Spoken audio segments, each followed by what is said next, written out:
Vous vous êtes déjà senti complètement invisible. Pas au sens littéral, mais de cette façon cruelle où vous êtes là, présent, en train de parler, d'essayer, de faire des efforts, mais c'est comme si personne ne vous voyait vraiment. Vous participez aux conversations, vous êtes aux réunions, vous postez sur les réseaux sociaux, vous essayez de vous connecter, mais il y a cette sensation persistante que vous n'avez pas d'importance, que votre opinion n'a pas de poids, que vous pourriez disparaître et personne ne remarquerait la différence. Et le pire, c'est quand vous réalisez que les personnes qui vous ignorent le plus, les personnes dont vous cherchez le plus l'approbation, sont justement celles qui n'ont jamais vraiment pensé à vous, qui n'ont jamais pris le temps de considérer qui vous êtes vraiment. Vous vous épuisez à essayer d'exister dans leur regard, à modifier qui vous êtes pour enfin être vu, mais rien ne change. Si vous en avez assez de donner votre pouvoir à des gens qui ne méritent même pas votre attention, si vous voulez comprendre comment reprendre ce qui vous appartient, alors continuez à regarder, parce que ce que je vais vous montrer aujourd'hui va transformer complètement la façon dont vous voyez votre propre valeur. Il y a quelque chose de profondément troublant dans la façon dont nous donnons notre pouvoir aux autres. Pas de manière consciente, pas parce que nous avons décidé un jour que notre valeur dépendrait de l'opinion d'autrui, mais parce que quelque part dans les méandres de notre construction sociale, nous avons appris que notre existence ne devient réelle que lorsqu'elle est validée par le regard des autres. Nous marchons dans le monde en cherchant constamment des miroirs, des reflets de nous-mêmes dans les yeux de ceux qui nous entourent, et nous ajustons notre image en fonction de ce que nous pensons qu'ils veulent voir. Vous connaissez ce moment où vous envoyez un message à quelqu'un et vous attendez la réponse? Cette attente n'est pas innocente. Elle n'est pas simplement pratique. C'est une attente chargée d'anxiété, d'espoir, de cette question sourde qui résonne dans votre poitrine. Est-ce que je compte pour cette personne? Et quand la réponse tarde, quand les heures passent et que votre téléphone reste silencieux, quelque chose en vous commence à se fissurer. Vous vous dites que ce n'est rien, que cette personne est simplement occupée, qu'elle a sa vie, mais une autre partie de vous, une partie plus profonde et plus vraie, commence à élaborer des histoires. Peut-être que vous avez dit quelque chose de mal, peut-être que vous n'êtes pas aussi intéressant que vous le pensiez, peut-être que cette personne a finalement vu à travers vous et a réalisé que vous ne valez pas son temps. Et le plus tragique dans tout cela, c'est que cette personne à qui vous donnez tant de pouvoir sur votre état émotionnel est peut-être quelqu'un qui ne pense jamais vraiment à vous. Pas parce qu'elle est méchante ou cruelle, mais simplement parce qu'elle est absorbée dans son propre monde, dans ses propres préoccupations, dans sa propre quête de validation. Elle ne vous ignore pas intentionnellement, elle ne vous rejette pas consciemment, elle est simplement ailleurs, indifférente à l'impact de son pacte, silence sur vous. Et pourtant vous continuez à orbiter autour d'elle, à chercher son attention, à modifier votre comportement pour enfin obtenir cette reconnaissance qui vous semble si essentielle.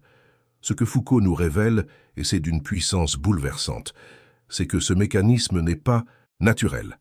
Cette façon dont nous donnons notre pouvoir aux autres, cette façon dont nous permettons au regard d'autrui de définir notre valeur, c'est quelque chose qui a été construit, enseigné, installé en nous, à travers des années de conditionnement social. Foucault parle de ce qu'il appelle les technologies du pouvoir, ces mécanismes subtils et invisibles par lesquels nous apprenons à nous surveiller nous-mêmes, à nous juger à travers les yeux imaginaires des autres, à intérioriser les normes et les attentes au point où nous n'avons même plus besoin d'un surveillant externe, parce que nous sommes devenus nos propres geôliers. Pensez à votre enfance.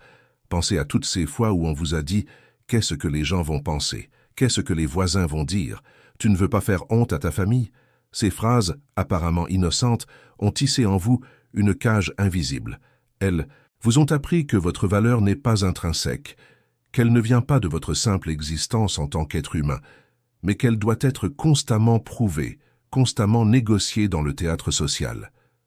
Vous avez appris à vous voir à travers les yeux des autres avant même de développer vos propres yeux, votre propre regard sur vous-même.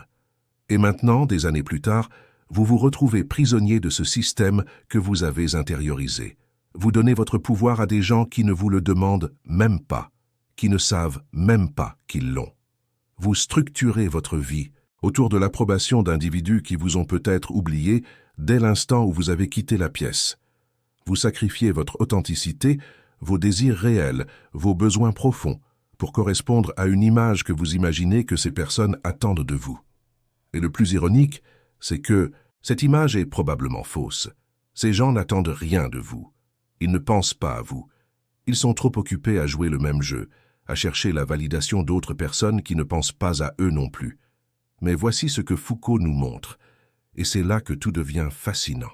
Si ce pouvoir que vous avez donné aux autres a été construit, s'il a été installé en vous à travers un processus social et historique, alors il peut être déconstruit. Vous n'êtes pas condamné à vivre dans cette prison. Les barreaux ne sont pas en acier, ils sont en habitudes, en croyances, en patterns de pensée qui peuvent être examinés, questionnés et finalement dissous. Le pouvoir que vous avez donné, vous pouvez le reprendre. Pas à travers une bataille violente, pas à travers un acte héroïque de rébellion, mais à travers quelque chose de beaucoup plus subtil et de beaucoup plus profond, à travers ce que Foucault appelle le souci de soi. Le souci de soi n'est pas l'égoïsme, ce n'est pas l'indifférence aux autres, c'est quelque chose de radicalement différent. C'est le processus par lequel vous commencez à vous constituer vous-même comme sujet de votre propre vie plutôt que comme objet du regard des autres. C'est le moment où vous cessez de demander « Comment est ce que je peux plaire à cette personne ?» et où vous commencez à demander « Qui est ce que je veux devenir ?» Quelle vie est ce que je veux créer pour moi-même? Quelles sont les valeurs qui comptent vraiment pour moi indépendamment de ce que les autres pensent? Et avant de continuer, je dois vous poser une question et je veux que vous soyez complètement honnête, même si c'est juste avec vous-même. Vous vous êtes déjà senti comme ça? Vous avez déjà donné votre pouvoir à quelqu'un qui ne le méritait même pas? Parce que je sais que quand on passe par quelque chose comme ça, on se sent complètement seul, comme si on était la seule personne sur Terre à vivre cette situation. On regarde autour de nous et tout le monde semble avoir confiance en soi. Tout le monde semble savoir qui ils sont. Et on se demande qu'est-ce qui ne va pas chez moi? Pourquoi je n'arrive pas à arrêter de chercher la validation des autres? Mais la vérité, c'est que vous n'êtes pas seul. Il y a des milliers de personnes qui regardent cette vidéo en ce moment qui ressentent exactement la même chose que vous. Et vous savez, ce qui aide plus que n'importe quelle théorie ou explication, c'est de réaliser que d'autres personnes comprennent, que d'autres personnes vivent ça aussi. Alors descendez dans les commentaires et écrivez juste ça. Écrivez « Je donne mon pouvoir aux autres ». Vous n'avez pas besoin de donner des détails si vous ne voulez pas, vous n'avez pas besoin de raconter toute votre histoire. Cette phrase seule suffit. Parce que quand vous écrivez ça, vous ne faites pas que vous exprimer, vous dites à une autre personne qui va lire votre commentaire « Toi aussi, tu n'es pas seul ». Et ça peut être exactement ce que quelqu'un avait besoin d'entendre aujourd'hui. Cette transformation dont Foucault parle n'est pas instantanée. Elle ne se fait pas en un jour, elle ne se fait pas en regardant une seule vidéo ou en lisant un seul livre. C'est un processus, une pratique quotidienne, une façon de se réorienter dans le monde. Imaginez que toute votre vie, vous avez marché en regardant constamment autour de vous, en vérifiant ce que les autres pensent, en ajustant votre direction en fonction de leurs réactions.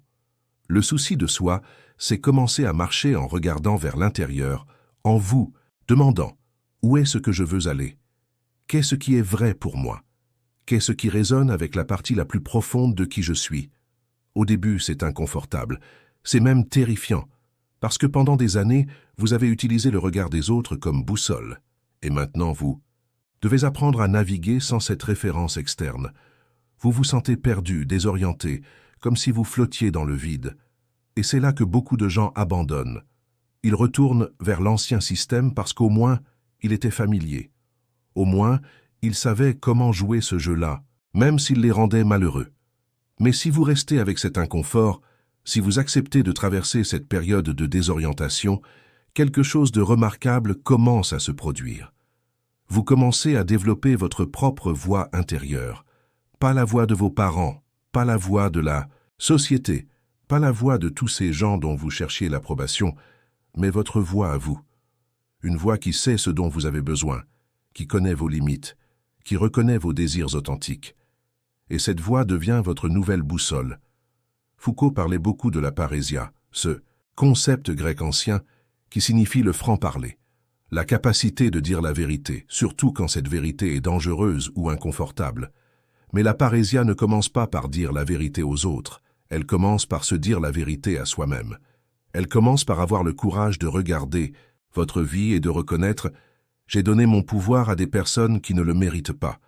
J'ai sacrifié qui je suis pour correspondre à des attentes imaginaires. J'ai trahi mes propres besoins pour éviter le rejet de gens qui ne pensent même pas à moi. Cette reconnaissance n'est pas une défaite. C'est le début de votre libération.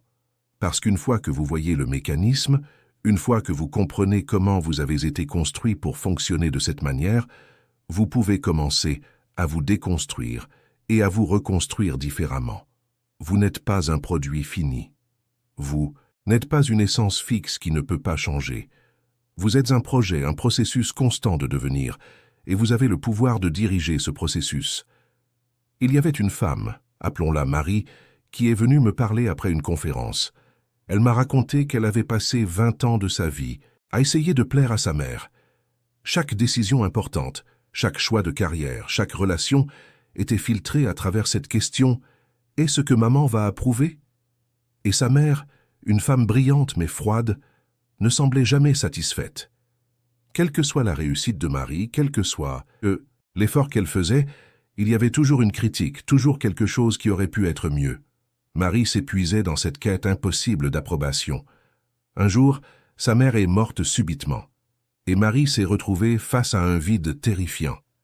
Elle avait structuré toute sa vie autour de l'obtention de cette approbation, et maintenant la source de cette approbation n'existait plus. Mais quelque chose d'étrange s'est produit dans son deuil. En fouillant dans les affaires de sa mère, elle a trouvé un journal intime. Et dans ce journal, elle a découvert que sa mère avait exactement le même problème. Sa mère avait passé sa vie à chercher l'approbation de sa propre mère, ma grand-mère, m'a dit Marie. Elle n'a jamais vraiment pensé à moi en tant que personne. Elle me voyait à travers le prisme de ses propres insécurités, de ses propres échecs perçus. Je n'existais pas vraiment pour elle. Cette réalisation aurait pu être dévastatrice, mais pour Marie, ce fut libérateur. Elle a compris qu'elle avait donné son pouvoir à quelqu'un qui n'avait jamais eu la capacité de le recevoir, qui était trop pris dans ses propres luttes pour vraiment l'avoir. Et cette compréhension lui a permis de commencer à se demander « Qui est-ce que je veux être maintenant ? Qu'est-ce que je veux créer avec le temps qui me reste ?» Sans cette voix externe dictant ses choix, elle a pu enfin entendre sa propre voix. Si vous êtes arrivé jusqu'ici dans cette vidéo, je sais que vous ne cherchez pas juste de l'information. Vous cherchez une transformation réelle, une façon différente d'exister dans le monde. Et je veux vous dire quelque chose, vous n'avez pas besoin de passer par ça tout seul. Cette chaîne existe exactement pour des personnes comme vous, des personnes qui en ont assez, des réponses superficielles, qui veulent aller plus profond, qui ont le courage de remettre en question tout ce qu'elles ont appris sur elles-mêmes. Chaque semaine, je propose des réflexions comme celle-ci, explorant les coins les plus profonds de l'expérience humaine à travers la philosophie et la spiritualité. Si vous voulez continuer ce voyage de connaissance de soi, abonnez-vous à la chaîne et activez la cloche. Pas parce que j'ai besoin de chiffres, mais parce que vous méritez d'avoir un espace où vous pouvez penser différemment, sentir différemment, être différent.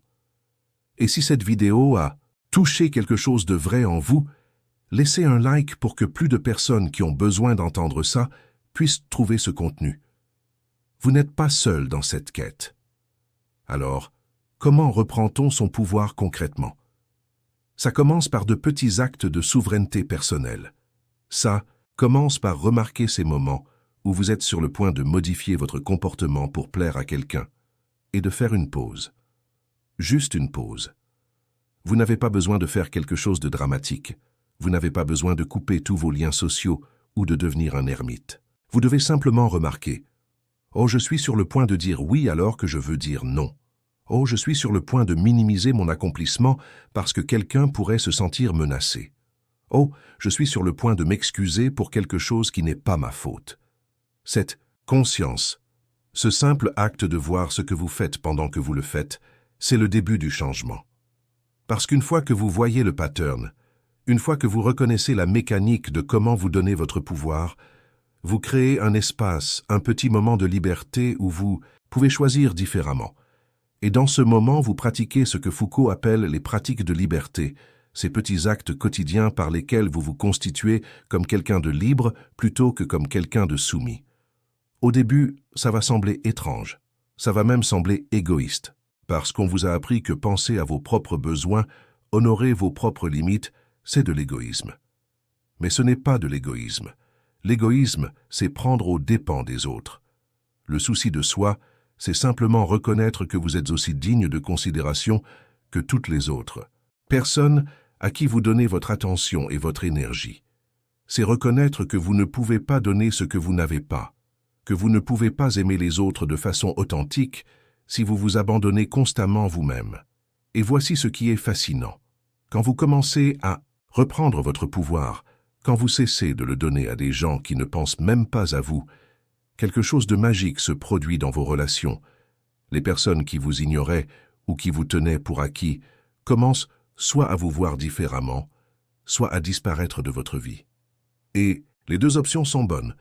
Si quelqu'un vous voit différemment parce que vous vous respectez maintenant, c'est une relation qui peut devenir authentique.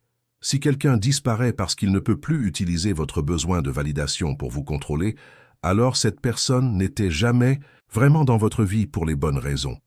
Foucault nous rappelle que le pouvoir n'est pas quelque chose de fixe, ce n'est pas quelque chose que certaines personnes ont et que d'autres n'ont pas.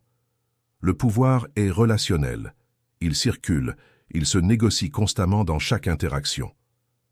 Quand vous cessez de participer à une dynamique de pouvoir qui vous diminue, cette dynamique ne peut plus exister. Elle a besoin de votre participation pour survivre. Votre soumission n'est pas passive, elle est active. Vous créez activement les conditions de votre propre subordination chaque fois que vous donnez votre pouvoir à quelqu'un qui ne le mérite pas. Mais le contraire est aussi vrai. Vous pouvez créer activement les conditions de votre propre libération. Pas en attendant que les autres changent, pas en espérant qu'un jour ces personnes vont enfin vous voir et vous valider, mais en vous, voyant vous-même, en vous validant vous-même, en devenant pour vous-même la source d'approbation que vous cherchiez à l'extérieur. Et quand vous faites ça, quand vous devenez vraiment autonome dans ce sens-là, vous découvrez quelque chose d'extraordinaire. Vous découvrez que l'approbation des autres devient agréable mais non essentielle. Elle ne définit plus votre valeur. Elle ne détermine plus votre humeur. Elle devient simplement un bonus, quelque chose de plaisant quand ça arrive, mais pas quelque chose sans lequel vous ne pouvez pas vivre. Revenons à ce moment dont nous avons parlé au début. Ce moment où vous êtes invisible, où vous cherchez désespérément le regard de quelqu'un qui ne vous voit pas, où vous modifiez qui vous êtes pour enfin obtenir cette reconnaissance. Maintenant, avec tout ce que nous avons exploré, vous pouvez voir ce moment différemment. Ce n'est pas un problème à résoudre en devenant meilleur, en essayant plus fort, en vous transformant davantage pour correspondre à ce que vous pensez que les autres veulent. C'est une invitation à vous retourner vers vous-même, à reconnaître que vous avez abandonné quelque chose d'essentiel, votre propre regard sur vous-même, votre propre capacité à vous voir et à vous valoriser. Cette personne qui ne pense pas à vous n'est pas le problème. Le problème, c'est que vous avez fait de cette personne le centre de votre univers alors que vous-même devriez être ce centre. Le problème, c'est que vous attendez de quelqu'un d'autre qu'il vous donne quelque chose que personne ne peut vous donner sauf vous-même. Le sentiment profond que vous valez la peine d'exister, que vous méritez d'occuper de l'espace dans ce monde, que vos pensées et vos sentiments et vos désirs sont valides simplement parce qu'ils sont vôtres. Cessez de vous focaliser sur ceux qui n'ont jamais pensé à vous, non pas parce qu'ils sont mauvais, non pas parce qu'ils ne méritent pas votre temps, mais parce que cette focalisation vous vole votre propre vie. Chaque moment que vous passez à chercher leur approbation est un moment où vous n'êtes pas en train de vivre votre vie, de créer votre œuvre, de devenir qui vous êtes vraiment capable de devenir. Et votre vie est trop précieuse, trop unique, trop brève pour être gaspillée dans cette quête sans fin d'une validation qui ne viendra jamais, ou qui, si elle vient, ne suffira jamais. Reprendre votre pouvoir n'est pas un acte de vengeance. Ce n'est pas une façon de punir ceux qui vous ont ignoré. C'est un acte d'amour envers vous-même. C'est reconnaître que vous méritez votre propre attention, votre propre compassion, votre propre respect. C'est choisir de vous traiter avec la même générosité que vous avez toujours offerte aux autres. C'est décider qu'à partir de maintenant, vous allez être présent pour vous-même, de la façon dont vous espériez que les autres seraient présents pour vous. Et dans cette présence à vous-même, dans ce retour vers votre propre centre, vous découvrez que vous n'étiez jamais vraiment invisible. Vous étiez juste en train de regarder dans la mauvaise direction.